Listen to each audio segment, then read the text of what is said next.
Man, between that Mookie Betts catch at the end of the game and Clayton Kershaw jawing with the Jurickson Profar, yesterday's Padres versus Dodgers game again felt like it was in the NLCS. These are playoff games in April. What's going on, everyone? It's Fuzzy. Welcome back to yet another MLB recap. We have so much to talk about today, so I'm not going to waste any time with an intro. The only thing that I'll say is that if you're brand new to the channel, don't be afraid to hit that subscribe button because we are on the road to 300,000 subs. Breaking news coming out of New York, we have Jay Bruce, who was just acquired by the Yankees, calling it quits. He is officially retiring from the game of baseball after racking up 318 career home runs, a career 108 OPS plus, which is really good, and 104 outfield assists. So overall, over the course of his career, Jay Bruce, really good. I think he was a multi-time All-Star as well. I'm not sure if that's because the Yankees are playing like the 1899 Spiders whenever they face the Rays. They are just not the same team. The Yankees are still in last place in the American League after Tyler Glasnow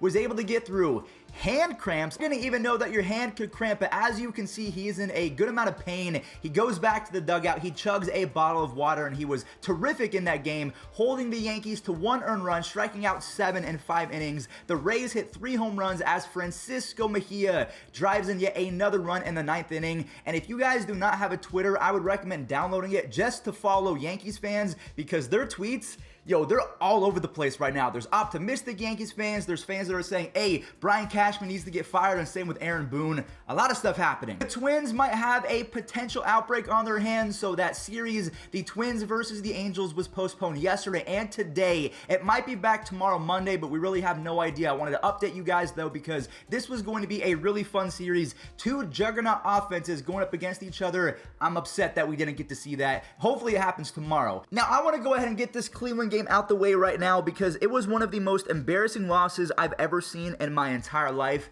So Sonny Gray and Tristan McKenzie, they were as good as advertised. They were fantastic. And then all of a sudden, Joey Votto makes a play, a triple play, and that completely shifted the momentum as Josh Naylor apparently is practicing to be Bill Buckner, rest in peace to Bill Buckner, for Halloween because he let a ball go through his legs. Then Emmanuel Clase allowed Jesse Winker to drive it an RBI, and then the Reds walk it off in the 10th off the bat of Tyler Stevenson. I mean, that's just, apparently that's Cleveland baseball going forward. Just absolutely embarrassing, but I tip my cap to the Reds. Good job. First doubleheader I want to bring up, we have the Blue Jays versus the Royals, and then we also have the Mets versus the Rockies, but we'll talk about that Rockies matchup in just a moment. The Blue Jays came away with a victory in game number 1 as their 3 extra base hits in the first few innings, including a bomb, an absolute nuke.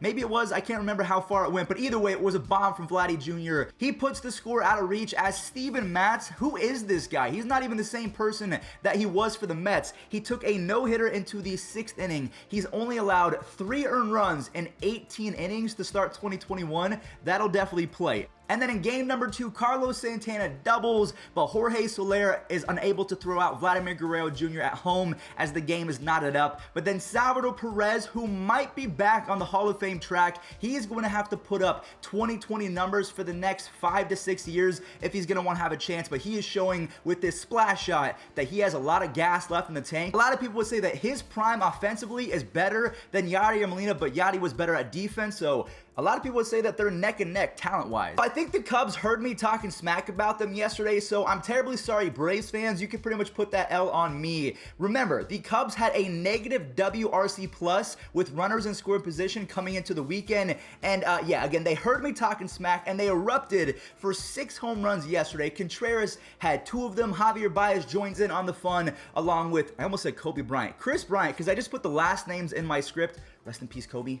Along with Chris Bryant, David Bodie, they drove in 8 runs combined. You have Trevor Williams allowing 1 earned run in 6 innings, and the last 2 outs of his start came off a double play from Sean Kazmir Jr. The last time that he played in the bigs was 12 years ago, and to put that into perspective, 12 years ago, Juan Soto was 10 years old. That was the last time that he was in a big league game, which is just mind-blowing. How old was I? I was 12 years old. No, Tim LeCastro, his record has been stopped. Yan Gomes threw out Tim LeCastro. He was 29 for 29 in stolen base attempts to begin his career, a record. And unfortunately, not only was he caught stealing, he suffered a pinky injury. I'm not going to show it because his pinky was completely sideways. No one wants to see that. The Nationals, they get the W 6-2 as Eric Fedde goes 5 innings, only allows 1 earned run and racks up 9 strikeouts. They get some insurance runs at the end from Starlin Castro, Ryan Zimmerman with a pinch hit home run. The Nationals, just like the Cubs,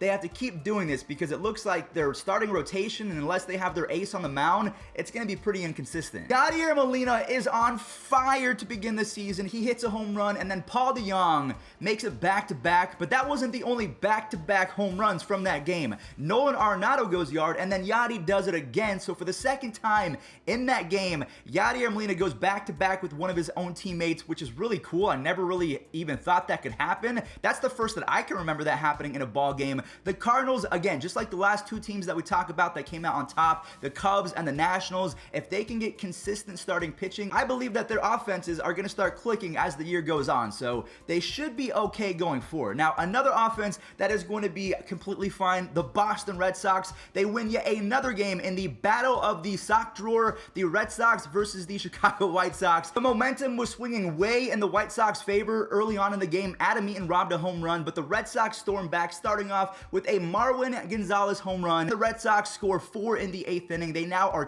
10-4 on the season, 9-1 in their last 10 games. They are first in runs, average, on base percentage, slugging, and practically every other offensive stat that you can think of. So yeah, the Boston Red Sox, they're good. So we have a few shutouts to talk about: the Astros versus the Mariners, the A's versus the Tigers, but I want to talk about the Dodgers versus the Padres because the Padres were shut out because Clayton Kershaw was on his game. But before I show Kershaw and his highlights, let's go ahead and break down the beef between him and Jurickson Profar.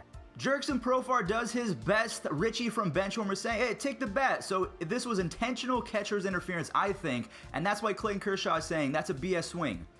That's a BS swing. And then Profar says, hey, shut the fudge up. Dave Roberts storms out, and then Kershaw says, can't do that. Every single game of this series so far has felt like Game 7 of the NLCS. I am so excited for the Trevor Bauer matchup today because he's going up against Manny Machado. Manny Machado absolutely demolishes baseballs every time that Bauer is on the bump. But anyways, Will Myers grounds into a double play to give Clayton Kershaw 6 scoreless innings as Justin Turner hits his 5th home run of the year. Mookie Betts on the final play of the game turns into an Avenger with this crazy web gem. A lot of people said that it touched the ground. I promise you guys, the replays showed that it in fact did not touch the ground. But jeez, man, this series is electric. If you guys do not have cable, please go get it, or just find a way to watch it online.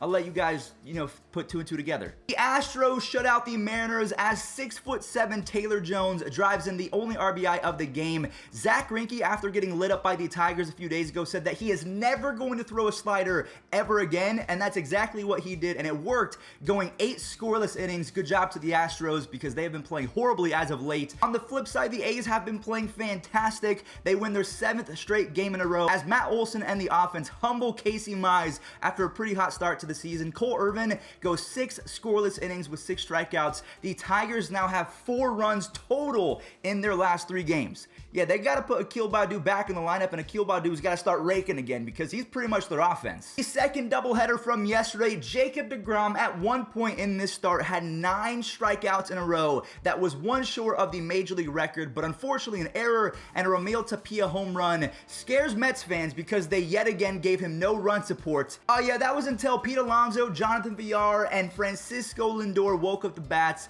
The Mets get a W as Jacob deGrom gets 14 strikeouts. The second time in a row in which he has struck out 14. And then in game number 2, I really feel like the Rockies just were playing angry. They felt cheated. They score 3 in the first off Joey LeCase. Josh Fuentes, remember, he is Nolan Arenado's cousin, and when you really look at him, he does have some certain similarities to Nolan Arenado. He hits a 3-run shot as German Marquez finishes the complete game. I'll put that in air quotations because, again, it was a doubleheader.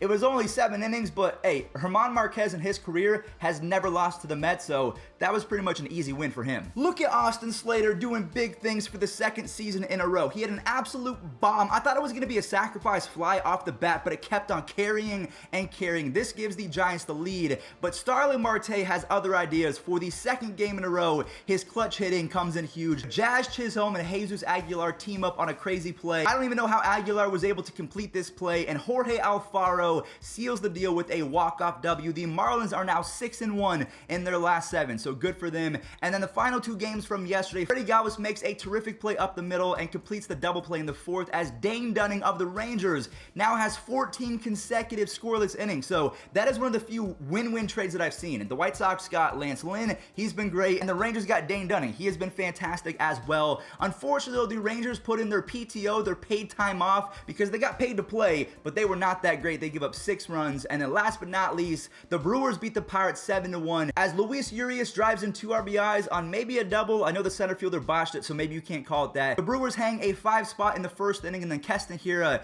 drives the nail in the coffin with an RBI. As Brett Anderson delivers a strong start, the game is over 7-1, and the Brewers starting pitchers have a combined .94 ERA since April 6th.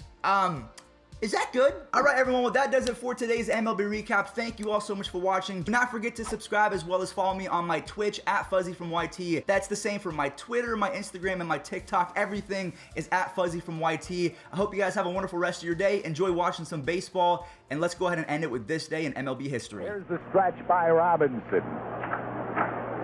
The 3-0 pitch. Swing and long drive. There it is. Number 500. The career 500th home run for Michael Jack Schmidt. And the Phillies have regained